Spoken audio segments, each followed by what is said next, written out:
So yun daw mga tamad, pag inilubog nila yung kamay nila doon sa tumpok ng kanin, hindi na nila maangat pabalik sa kanilang bibig. Nakakatulugan na ganon. In other words, wala silang natatapos. Ayaw nila mahirapan.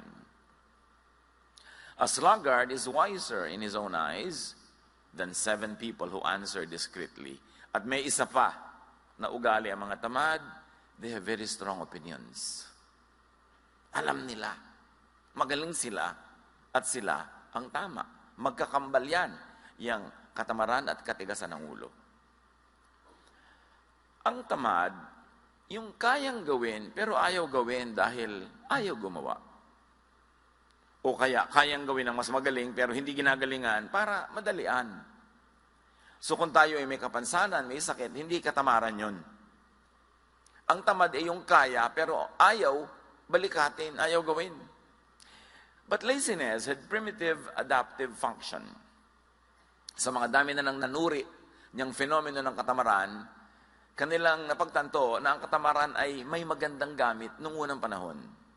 In primitive societies, konti pa lang ang tao, mamitas ka lang ng bungang kahoy, kakain ka na, hanggang dumating yung development of hunting, na kung meron kang nahuli, kakainin mo ng maraming mga araw yon, hindi mo kailangan sobrang magtrabaho. In fact, hindi ka dapat sobrang magtrabaho kasi noon, pag naubos ang energy mo, hindi ka magsusurvive. May masasalubong kang mga wild animals sa daan o may mga wild people, kailangan mong lumaban. You should conserve your energy. So, laziness had a primitive adaptive function and one of that is to conserve energy. For competing for scarce resources and for fighting or fleeing enemies and predators. Pero nung natapos na ang panahon na yon, primitive times of survival, na ang mahalaga lang sa tao ay kumain, wala nang iba, yung katamaran dapat na-outgrow na. Pero yung mga katamaran ng unang panahon na yon, it's because the creature that extends less energy on a day-to-day basis had a better chance at survival. Napaka-importante yon, yung least effort approach. But the least effort approach in modern times, in developed societies, will be very disadvantageous. Ang kailangan na to conserve energy is not to be tamad, but good planning. Good planning, not laziness, is now the best energy conservation scheme. Kaya sabi sa Proverbs 21:5, which obviously was written when society was already developed, the plans of the diligent lead to profit. So kung gusto mo magtipid ng energy, hindi na katamaran ngayon. Dapat magaling kang magplano. Para walang sayang na oras, walang sayang na investment, walang sayang na pagod. So, nung primitive times, yung katamaran was to achieve more with less effort. So there was a good time for it, but the Bible says for everything there's a season and a time for every matter under heaven. Hindi ko mo good nung primitive times, good na as civilization developed. Kaya sa 2 Chronicles 26:15, we see Uzziah inventing large arrows and catapults, effectively using less human power. Habang na-develop ang mga kabihasnan, na-develop ng mga tao ang mga kasangkapan, tools, to make more work with less effort. Now, may function talaga ang katamaran lalo noon to focus on immediate rewards. People then lived on a day-to-day basis. Wala silang balak mag-elementary, mag-high school, mag-college. Walang ganun. Kailangan lang mag-survive ako until tomorrow. Huwag ako makain ng mga wild animals o huwag ako mahuli ng mga wild people around me. And because of that, because people lived on a day-to-day basis, laziness does not look far out for future rewards. Dapat now na. Kaya yung mga tao na primitive pa ang utak, o nasa primitive mode of thinking, walang plano yan sa future. They only want immediate pleasure. Kaya meron nagkaroon ng konting pera, one day millionaire, gagastahin lahat, sobra-sobrang kaluhuan, hindi bali na maghirap uli next week, nangungutang na naman. At yan ang problema mga kapatid, may mga tao na nasa modern times na tayo, nasa kuweba pa ang utak. Kaya hindi sila kasundo ng mga taong nasa ngayon na present na yung utak, tapos yung kapatid mo nasa kuweba yung utak. Hindi iniisip yung future. Pag nagkapera, sarap agad. Pag mayroong pleasure, pwede nang gawin ngayon, hindi bali na bukas. But as livelihood turned from gathering, hunting, which was immediate, to agriculture, laziness had become a liability. Kasi sa agriculture, magtatanim ka sa tamang oras. Pag nahuli ka, maiiwan ka ng mga ulan, mamaya, hindi lalaki ang iyong tinanim. O nagtanim na yung mga katabi mo ng palay, ikaw nahuli ng 1 week. So mauuna sila ng 1 week ng harvest, ikaw mahuhuli ng 1 week, lahat ng daga at peste sa buong bukid, dahil yung palay mo na lang nandun, sa'yo pupunta. Kaya nung na-develop ang agriculture na iba ang mode of thinking. Kaya yung nagtatalo yung offering ni Cain at ni Abel, agricultural product, not hunting product, mas malalim na usapin yun. It was a conflict between settled agriculture and the hunter-gatherer culture. Obviously, at that time, that issue was already being debated upon in the minds of the ancients. At naka-embedded yan doon sa mga kwento. Kailangan lang meron kang tool to see it, that it is happening. Kaya sabi sa Proverbs 24, sluggards do not plow in season. So at harvest time, they look but find nothing. So pag hindi ka nagtanim sa panahon, hindi ka aani sa panahon. Hindi pwedeng nahuli ka ng 3 buwan sa pagtatanim, tapos sa anihan, aani ka rin. So kailangan may planning. Hindi ka na pwedeng tamad nung na-develop ang mga communities. Settled kind of life, hindi yung nomadic. As humans became more and more dependent on controlled production like agriculture and livestock, naging malaking weakness and disadvantage ang laziness, na nung primitive times was a virtue. Pero ang problema, may mga lipunan at may mga tao at individuals na hindi nag-grow yung mind from that kind of thinking. Kaya marami mga settlers sa iba't ibang mga bayan, dayo sila sa isang lugar, tapos may mga katutubo doon. Ang reklamo nila lagi, yung mga katutubo daw tamad compared to the settlers. Kasi iba ang mentality ng katutubo, hunter-gatherer. Yung settler, agriculturist. So magkaiba ang mentality nila. Kaya hindi sila nagkakasundo sa ganung mga bagay. But as society developed, and as biblical culture developed in its own context, the Bible began teaching diligent, timely, and industrious work. And since then, walang lingon-likod, tuloy-tuloy ang pagtuturo ng Biblia sa sipag. Ano ang mga palusot at drama ng mga katamaran? At ang sagot mula sa Bible, isa doon yung mga tamad, lagi nilang sagot, di ko alam. Di ko alam yan eh. Ibig sabihin nun, ikaw na lang gumawa. At marami ngayong mga tamad, tabi-tabi po nuno. Gadget lang, hindi ma-on. Tatawagin ng anak, tatawagin ng apo, tatawagin ng kapitbahay. Hindi ko alam yan eh. Hindi ko alam magawa ng TV. Hindi ko alam magawa ng computer. Hindi ko alam mag-Facebook. Alam niyo po, isip tamad yun, tabi-tabi po. Hindi ko matanda na tayo, hindi na tayo matututo. Pag-aralan. Kasi kailangan kasabay ng panahon ang paglago ng ating isip. Yun naman eh kung gusto niyong sumabay sa technology. Kung ayaw niyo naman, walang pipilit sa inyo. Pero hindi pwedeng gusto nyo mag-technology tapos laging ibang gumagawa. Learn it. Because that kind of mentality is a carryover of a primitive thinking and excuse. So ganyan sa mga gadgets, ganyan sa mga electronics. Sabi ng Psalm 25, 4-5, show me your ways, Lord. Teach me your paths. Guide me in your truth and teach me.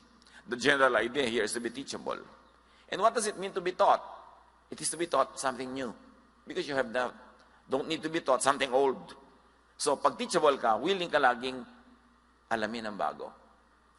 Kaya, ang sabi ng iba, techie is the new sexy. Nung araw na primitive ang society, kailangan mo ng muscle para ipagtanggol ang mga babae sa mga leyon, sa mga tribal war. Sexy daw yung maraming muscle. Pero ngayon, ang sexy guys daw yung magaling sa techie. Yung alam niya mag-Photoshop, yung alam niya ganito yun, magpalipat-lipat, yun na daw ngayon ang kakit-akit na karunungan. Sabi nila, ewan ko sa inyo. 1 Peter 5:8, be alert and of sober mind. Your enemy, the devil, prowls around like a roaring lion looking for someone to devour. And if we may add, in the context of our discussion, to devour with laziness and with ignorance. Maraming paraan ng pag-atake sa atin ng lion. Basta anything that steals from you, that takes away growth or happiness or productivity, trabaho yon nung roaring lion. Proverbs 3:5-6. Trust in the Lord who commands work. Trust in the Lord with all your heart and lean not on your own understanding. In all your ways, submit to Him, and He will make your paths straight to prosperity, if we can add. In other words, yung mga teaching na yan sa Bible, may particular truth yan doon sa context na tinuturo niya, pero may universal truth yan that you can apply to other particulars. Basta na-universalize mo muna. At nakikita natin yung universal value of these teachings now being applied to work ethic. Ano pa mga palusot?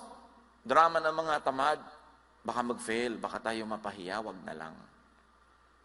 Yung laging takot mapahiya, takot mag-fail, isang uri ng katamaran.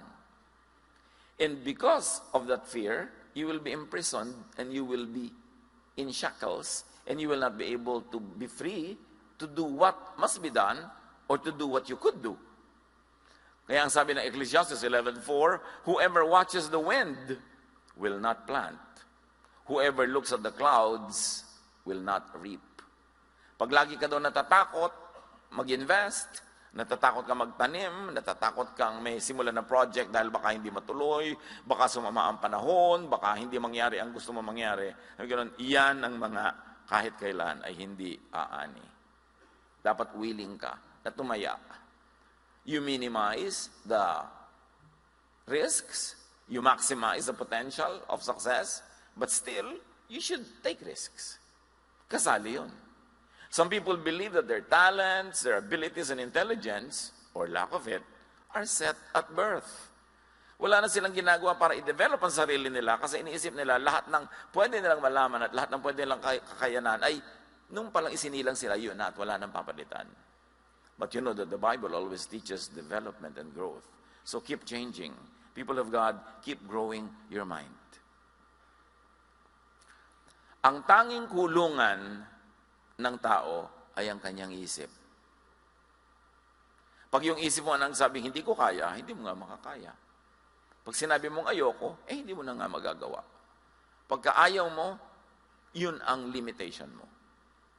Romans 12:2, do not conform to the pattern of this world, but be transformed by the renewing of your mind. Then you will be able to test and approve what God's will is. His good, pleasing, and perfect will. So kailangan daw, lagi kang willing to change your mind. As they say, only a fool does not change his mind. Willing ka dapat. Hindi yung ayaw mo na magpalit ng isip, ang isip mo sarado, dekandado. What will happen? Yun na lang yun forever.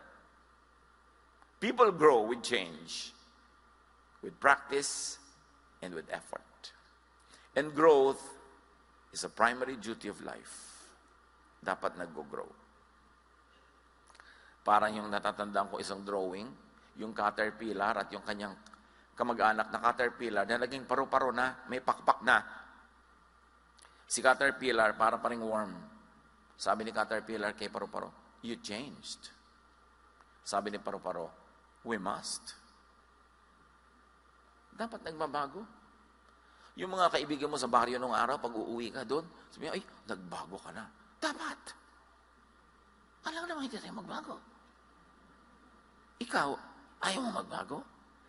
Alam niyo, nagsasabi nun, yung nagbago ka na, yung hindi siya umasenso, tas ikaw umasenso. So, para tabla na lang kayo, gusto niya, huwag ka rin umasenso. Yung, naku, hindi mo na yan ma-reach. Ay, dapat. Kasi kung nare-reach mo pa rin ako, ibig sabihin, hindi ako nag-grow. So, yung hindi ma-reach na ibig sabihin, iniiwasan kita, umayabang ako, kundi, busy talaga ako eh. Kasi marami kong ginagawa. Marami akong inaatupag, marami akong commitment, so hindi mo ako ma-reach kahit kailan na lang gustuhin mo. Pero makakatsyempo ka rin na ma-reach mo ako. Pero may problema tayo kung kahit kailan kita gusto ma-reach, available ka. Ibig sabihin, wala kang ginagawa. Hindi po kasiraan yung hindi ka na ma-reach. Tiyempo-tiyempo lang yan para mo ma-reach. But an achiever, an active person, a fruitful person, mahirap talaga laging makaladkad yan. Kasi may mga kaabalahan. Pero hindi tayo dapat nagdadrama na hindi ka na ma-reach, nagbago ka na. Sabi nga nung paro-paro, we must. We cannot remain caterpillars. We must grow wings and fly because we are butterflies. Meron pang isang palusot. I can't. Di ko kaya yan. Natinig niyo ba yung katang, di ko kaya, di ko kaya, di ko kaya. Pag sinabi mo ng sinabi yun, talagang hindi mo na nga kakayanin kasi nagpasya ka na di ko kaya. Laziness often comes from neurotic fear. Sa takot, abnormal takot na mabigo, na masaktan, na malugi, ayaw na lang. Namimili yung between the classical fear na flight or fight. Pagka man natakot ka, anong gagawin mo? Tatakas o lalaban? So maraming tamad, tumatakas na lang kaysa lumaban. But of course, in wise life every day, you must choose if it's better and more beneficial to just fly away rather than fight. Pero sa mga challenges sa buhay, yung mga gusto mo ma-achieve, pagka lagi ka lang tumatakas, wala kang wagi. Matthew 25:25. Sabi noong lazy servant na binigyan ng mga puhunan na hindi niya ipinamuhunan at itinago lang niya sa lupa, I was afraid and went out and hid your gold in the ground. See, here is what belongs to you. Yan yung parable of the talents. Nagbigay yung Diyos ng talent or puhunan sa tatlong iba't ibang tao. Yung pangatlo, wala siyang ginawa, tinago lang niya sa lupa. So sabi nung Panginoon niya na representative ng Diyos, bawiin yung konting nasa kanya. Ang konti na nga na ibinigay, hindi pa pinarami. Bawiin at ibigay dun sa mayaman na. Kung minsan, yung mayaman na yumayaman na, kasi masipag. Hindi naman laging masamang ang mayaman, yumayaman. Kasi meron din silang sipag. Meron din ginagawa. Kaya kailangan, pag binibigyan tayo ng mga katangian, ng mga puhunan ng Diyos, paramihin. Yun ang gusto niya. So let us all challenge fear and laziness. Dapat fight, hindi flight. Numbers 13:30-31, no ang mga espiya ng Israel ay minanmanan nila yung lugar na dapat ay magiging kanila, pero may mga tao, sabi ng mga kasama, naku, ang lalaki ng tao doon para mga higante, titirisin lang nila tayo, huwag na lang tayo tumuloy. Then Caleb silenced the people before Moses and said, we should go up and take possession of the land, for we can certainly do it. But the men who had gone up with him said, we can't attack those people. They are stronger than we are. So ito yung fight or flight. Most of the people were choosing to fly away when Caleb said, let's fight. Let's go for it. What do you do with your problems pag parang malaki? Umiiwas kayo, tumatakbo palayo o hinaharap nyo at sinisikap nyong magwagi. Pag meron kayong magandang pangarap, mataas ang mga hangarin, sasabihin ng mga tao sa inyo, wala tayong pera anak, huwag ka na mangarap. Huwag mo nang isipin yan. Pinanganak tayong mahirap, mamamatay tayong mahirap. So pagka gano'n ang mentality, mamamatay nga mahirap. Kasi they don't want to give it their best. Pero yung mga lumaki sa kahit na napakagrabing kahirapan, pero hindi nila tinanggap ang hirap na yun, ayaw nila, ginawa nila ang magagawa nila, yun ang nakakabalikwas at nakakalampas sa mga inborn kahirapan. Kaya mahalaga yung mind. Paano tayo mag-isip? Meron naman isang drama ng mga tamad, kapagod, wag na lang. Marami ganyan, karpintero, may idinidescribe kang gawin. Sabi, sir, ang hirap naman yan, dalian na lang po natin. Sa mahirap nga, triple ang bayad. Gusto mo madali, sa madali na lang po. Ano mangyayari sa buhay niya? Ayaw mapagod. Kasi ang tamad, ayaw mapagod. Alam niyo kung anong motto ng mga tamad? Di bali ng tamad, hindi naman pagod. Baka yan ang inyong memory verse. Life verse. Diba? Di bali ng tamad, hindi naman pagod. Nakita ko yan sa kwarto ng isang dati kong katulong sa bahay. Hindi ko naman ugali magsusuot sa mga kwarto nila, pero minsan, nung wala na siya, umalis na, dahil may iba nang ginawa sa buhay, di nagpalinis ako, nakalagay sa dingding niya, di bali ng pagod, di naman tamad. Di bali ng tamad, di naman pagod. Kaya ito pala yung motto niya, kaya laging araw-araw kami may tunggali. Proverbs 24:30-31, I went past the field of a sluggard, past the vineyard of someone who has no sense. Thorns had come up everywhere. The ground was covered with weeds, and the stone wall was in ruins. Sabi niya, dumaan ako sa property ng isang tamad. Walang utak. Gano'n, nako, puro dawag, puro tinik, puro damo, at giba-giba ang kanyang pader. Ganon daw pagtamad. Pero kahit naman sa kasipagan, mga kapatid, huwag OA, don't exceed limits. Kahit yung mga paggawa ng mabuti, paglilingkod, dapat may pahinga ka rin, ha? Huwag naman yung extreme. Mark 6:31, no ang mga disipulo ng Panginoon ay hindi makapagpahinga, hindi makakain dahil sa dami ng pinaglilingkuran, subalit napakaraming taong dumarating at umaalis at hindi na nila makuhang kumain. Kaya't sinabi ni Jesus sa mga alagad, magpunta tayo sa isang lugar na kung saan maaari tayong makapagsarilinan at upang makapagpahinga kayo kahit na kaunti. Ganyan kung gano'ng kabait si Jesus. Pinaglilingkuran ng kanyang mga alagad yung mga tao, pero sa magpahinga muna tayo, iwan muna natin sila. Doon sa tayo-tayo lang para kayo makapagpahinga. So huwag naman tayong extreme sa sipag, kahit pa nga sa mga gawain ng Diyos. Kasi ang Diyos nga nagturo ng pahinga. On the seventh day, we should all rest. Isa pang drama ng mga katamaran yung, hayaan na. Sige na lang.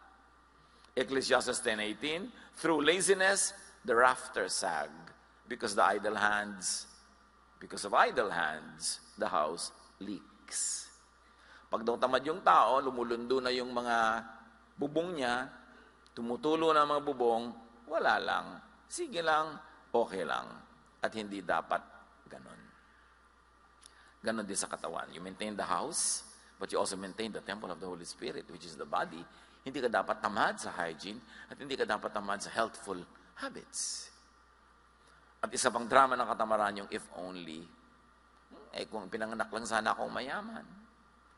Kung ipinanganak lang akong ganito, kung meron akong ganyan. It's not what you do not have that should define you, but what you can have, even though you did not have it before. Ecclesiastes 11:6, sow your seed in the morning, and at the evening, let your hands be not idle. For you do not know which will succeed, whether this or that, or both will do equally well.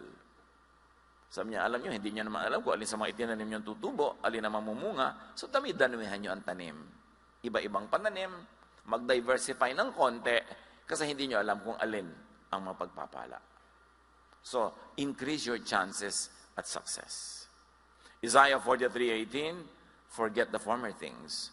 Do not dwell on the past. Huwag ka na magpatali sa mga hindi nangyari noon, sa mga hirap mo noon, sa mga kung ano-ano, at tupagin mo yung now at yung future. Kung hindi ka masaya sa iyong past, baguhin mo yung iyong now at mababago ang iyong tomorrow. Pero tama na yung kada drama over what cannot be undone. At isa mang drama ng katamaran, ganito na talaga ako. Yung iba pa, papalakihin nila, ganyan lang talaga ang buhay. Wala tayong magagawa. Sa salita pa lang, sa palagay nyo, asenso, wala tayong magagawa. Therefore, wala tayong gagawin. Anong mangyayari sa ganung mentality? Proverbs 28:19, those who work their land will have abundant food, but those who chase fantasies will have their fill of poverty. Yun daw ang hinahabol ay guni-guni, pangarap lang pero walang plano, kahirapan ang susunod dyan. Ganyan ang gambling. Ganyan yung easy money. Ganyan yung mga kung anong racket. Huy, sumali tayo dito. Sa 3 buwan lang, magta-times 10 ang pera natin. Hindi, pera nila ang dadami, hindi yun sa'yo. Huwag kang maniwala sa ganyan. When it's too good to be true, 99.99%, it's not true. Ang lagi nyo itatanong, at lagi ko pinapaulit-ulit sa mga nagiging biktima ng mga kung anong racket. Nag-i-invest, nauubos ang pera, pati gintong ngipin, binabakbak para invest. No? At idadamay siyempre mga kapatid, mga kaibigan. Kaya mamaya sila-sila nag-aaway at nagsisisihan. Ang isipin nyo lang ganito, kung talagang kikita tong scheme na to, pag may nagpupunta sa'yo, nag-aalok, alam mo kung talagang kikita yan, ba't di mo ilok sa mga kamag-anak mo? Bakit sa akin? Bakit? Love mo ba ako? Hindi naman tayo magkakilala, hindi mo ako love. So bakit mo ako gustong kumita? Ba't hindi yung mga mahal mo sa buhay ang pakitain mo? Ganito lang ang isipin mo. Pag kami nagbibigay sa inyo ng kung ano-ano mga investment, huy, alam mo, kikita ko dito. Ba't di ikaw? So, dinami-rami ng kamag-anak mo ng father side, mother side. Tapos kamag-anak ng asawa mo, mother side, father side. Bakit hindi sila? Ba't sa akin? Yun lagi nyo itatanong para hindi tayo nauuto, mga kapatid. Pag parang napakaganda at kaakit-akit ang inaalok, ang itanong mo lang, love ba niya ako? At kung hindi kanya love, magduda ka. Bakit niya sa'yo ibibigay? So yan daw mga fantasy ang hinahabol, yan ang sumasadsad sa pagdarahop. Kasi hindi plano ang kanilang scheme para makaon sa buhay, kundi pangarap at guni-guni. 2 Thessalonians 3:11-12, we hear that some among you are idle and disruptive. They are not busy. They are busybodies. Such people we command and urge in the Lord Jesus Christ to settle down and earn the food they eat. Ang linaw na itinuturo sa very young church.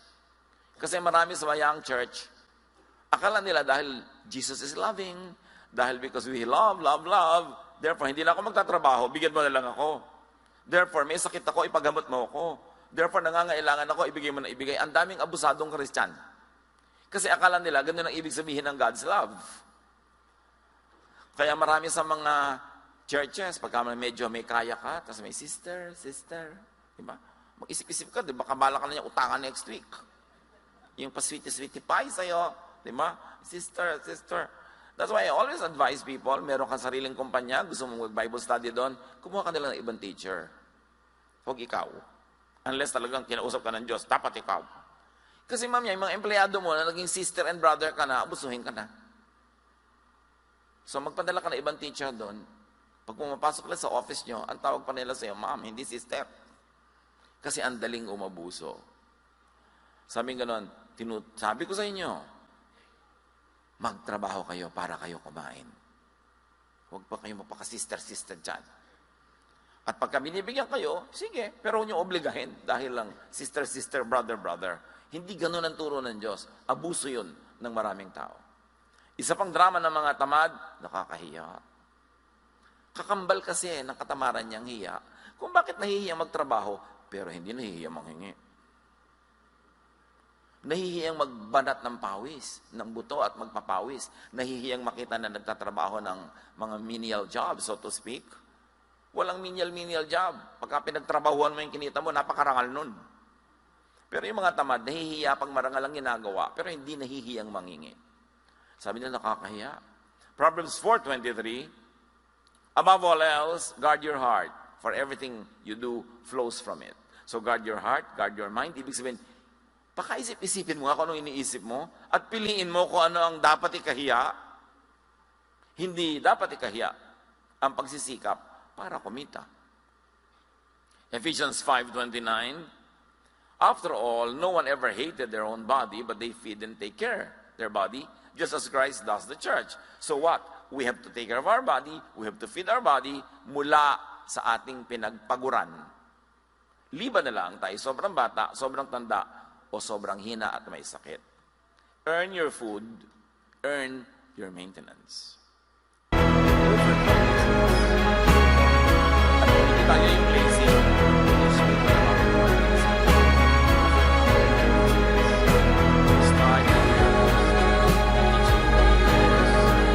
Ecclesiastes 9:10, whatever your hand finds to do it with all your might. For in the realm of the dead, where you are going, working, you're planning, your knowledge. Hindi naman na lang nasa kabilang buhay na iba na doon.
Pag binibigyan ng work sa trabaho, make it your privilege. May mga waiter na pagka mga medyo gabi-gabi na, ayaw na mag-serve, mga tamad na. O di, magsara na kayo. Gusto niyo malugi yung honor niyo para hindi na kayo kumita. Yan ang dapat may malasakit ka kung empleyado ka. Kasi yung, alam niyo ba na may mga dakila namang tao that they keep their business only to keep their employees. Hindi naman lahat dahil para lang kumita. Meron din silang kawawa ng mga empleyado, tuloy natin kahit ang liit-liit ng ROI natin dito. May mga ganun. Mahalin niyo ang trabaho. Value your work. Because work is a gift from God. Acts 20:34-35, you yourselves know that these hands of mine have supplied my own needs and the needs of my companions. And this is Paul speaking. Si Paul, as pastor, hindi siya palahingi. Hindi siya paladaing. He was a doubly productive pastor because aside from doing his work, church work, he was making tents. He had a trade that earned him money. So, hindi siya yung paladaing, palahingi, lagi na lang nagpaparinig. Hindi ganon. Sabi niya, kailangan, nakikita nyo, pinagtrabahuhan ko ang mga kinakain ko. At nagpapakain pa ako ng mga kasama ko. In everything I did, sabi niya, I showed you that by this kind of hard work, we must help the weak. Remembering the words of the Lord Jesus himself, it is more blessed to give than to receive. So, mga kapatid, produce surplus as much as God enables you. So you'll be able to give. But rest well and rest enough. Kasama ng tunay na trabaho ang pahinga. Kasi pag hindi ka nagpahinga, bukas yung trabaho mo walang kwenta. So dapat nagpapahinga ang tao. Hebrews 4:10, for anyone who enters God's rest also rests from their works, just as God did from His. To be able to work again. Ang matalinong employer gives enough time of rest kasi quality ang trabaho ng kanyang mga workers. If not coming from genuine love, at least you must be wise that a rested worker works better. Overcome laziness and keep track of your improvements and progress. Hebrews 6:12. We do not want you to become lazy, but to imitate those who, through faith and patience, inherit what has been promised. And this is spiritual and practical laziness being discussed here. So, sabi nga nila, be sipag. Kailangan masipag tayo. Don't be tamad. Proverbs 19:15, ang taong tamad ay laging nakatihaya, kaya siya'y magugutom, walang panlagay sa sikmura. Take note, meron din mga lagi nakataob. No? Kasi nakataob sila mahiga. So ano lang yan? Figure of speech. May mga tamad, lagi na lang nagpapahinga, hindi naman pagod. Bakit pahinga ka ng pahinga? Teach the lazy to be sipag. Huwag konsentihin. Huwag premyuhan. At dito magaling ang maraming ina sa bayang Pilipinas. Nagpe-premyo sa mga anak na tamad. At ang pinarurusahan, mga anak na masipag. Anak, kawawa naman yung kapatid mo. Nakabuntis. Ipadoktor mo yung nabuntis. Ikaw magbayad sa panganganak at sa gatas at sa pag-aaral anak hanggang mag-college. Kawawa ang kapatid mo. Gusto sabihin, inay, sa akin hindi kayo naaawa. Yung tamad yung batugan na anak nyo, lagi na lang yun, laging pinagdidilhensya sa akin. Nakaprenda na ang kaluluwa ko ka. Tutubos diyan sa anak niyo, sa preso. Ang gusto pa, magandang motor. Ang cellphone, gusto pa, latest. Wala namang kita. Pero maraming ganun magulang. Laging binabakalan yung matinong anak. Para doon sa mga anak na batugan. No, that is not godly. Proverbs 6:6-8. Go to the ant, you sluggard. Consider its ways and be wise. It has no commander, no overseer or ruler, yet it stores its provisions in summer and gathers its food at harvest. Sabi, sa langgam lang, pwede na kayo matuto ang sisipag nila. So dapat ganun din ang tao. Higit pa ron. Reward kasipagan, do not reward katamaran. Kaya maraming tamad kasi maraming konsentidor. Subukan yung magutom yan pagka hindi talaga nagtrabaho. Pero lagi natin sinasagip sa mga pagkakalunod nila na sila naman ang tumatalon sa tubig. Lagi nating inililigtas sa mga problemang sila ang gumagawa. Lagi nating inilalayo sa mga pagsisingil sa kanila na mga inutangan nila. At ang ating ipinapahamak, ginagasgas, inaabuso, yung matitinong miyembro ng ating pamilya. That is not godly. 2 Thessalonians 3:10, nang kami ay kasama pa ninyo, ito ang itinuro namin sa inyo, huwag ninyong pakainin ng sino mang ayaw magtrabaho. Sa Bible galing yan, ha? Ba't ninyo isulat sa Manila paper, pentel pen, at ilagay nyo sa inyong dingding? Yung mga anak nyo ba ito, ganayan ng ulam? May binigay ka bang pamalengke? Wala. Ayan, daliri mo, ipalaman mo sa tinapay, anak. Hindi ka naman nag-entrega, hanap ka pa ng hanap ng ulam. Kasi kinukonsente. Charity is to give to the needy. Pero hindi lang tayo called to be charitable, we're also called to be just. Justice is to give to the deserving. Yan ang drama ng lahat ng politiko natin eh. Laging give to the poor. Wala pa ako narinig sa politiko na give to the deserving. Lagi nilang gustong hututin yung tax na binabayad ng middle class na overtax and overwork para ipamigay sa mga hindi nagbabayad ng tax. Although yung iba naman talaga dahil sa hirap, hindi tuloy makabayad. So may mga deserving talagang tulungan, pero hindi lagi tayong romantic to always give to the needy, forgetting to give to the deserving. Sa mga anak ninyo, mga kamag-anak ninyo, mga empleyado nyo, yung deserving huwag niyong pabayaan. Although meron pa rin tayo, siyempre, charities, we give